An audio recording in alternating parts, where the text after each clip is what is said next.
Bonjour tout le monde, c'est Benjamin et comme vous le voyez, on est dans un cadre très particulier puisque pour nos séries des découvertes de l'été, vous visitez la maison natale de Charles de Gaulle à Lille qui a plus de 100 ans d'histoire. On vous fait découvrir tout ça avec le médiateur du musée.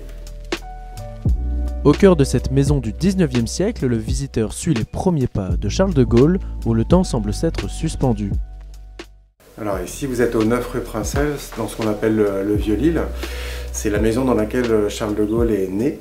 Il est né ici donc, dans la maison de ses grands-parents maternels. Cette maison elle est importante parce que le lieu dans lequel il est né, mais dans lequel il a passé pas mal de moments de son enfance avec ses frères, sa sœur et ses cousins. Après une période de rénovation de près de 9 mois, la maison a enfin pu révéler tous ses secrets.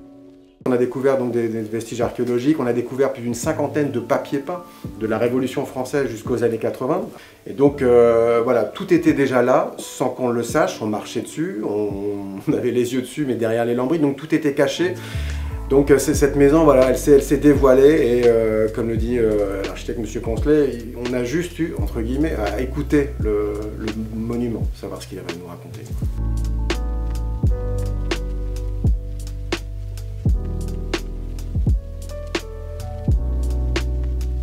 Cette pièce, c'est une de mes pièces préférées parce que déjà c'est la première et souvent elle impressionne aussi quand on rentre, elle dépayse un peu au niveau de la décoration. On est sur un faux bois qui est juste incroyable et c'est une pièce qui a fait l'objet de restauration, c'est-à-dire que toute la peinture en fait a été patiemment grattée au scalpel par une équipe de restauratrices italiennes qui ont passé des milliers d'heures ici, juste dans cette pièce, et pas aussi agréable au moment des travaux.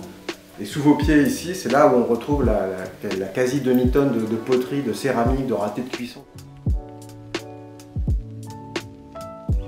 Chaque pièce a été conçue pour correspondre le plus fidèlement possible à l'enfance de Charles de Gaulle. Du berceau d'époque au choix du mobilier, tout a été pensé dans les moindres détails. C'est du mobilier d'époque, mais qui n'a pas été côtoyé par Charles de Gaulle. Et on est vraiment là dans ce qui caractérise Charles de Gaulle, c'est-à-dire que c'est quelqu'un qui est absolument pas matérialiste. Par exemple, à sa mort, en 1970, Yvonne, son épouse, va tout brûler. À Colombey, elle brûle ses vêtements et pas mal de documents. Voilà. Et il a voulu aussi éviter toute récupération ou culte aussi, vénération. Donc on est vraiment, dans cette maison, on est vraiment au-delà de tout ça. C'est-à-dire que c'est un esprit, le Nord, l'île, il part en vacances à Wimereux, à Vimy, il fait une partie de ses études, notamment à Antoine, chez les Jésuites. Voilà, il a un rapport au Nord qui transcende pas mal de choses, c'est son enfance, quoi.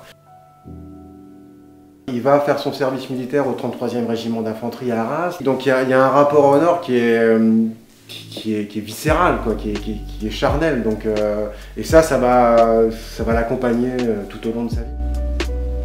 Que vous soyez féru d'histoire ou non, la maison vous ouvre ses portes et c'est gratuit pour les moins de 26 ans.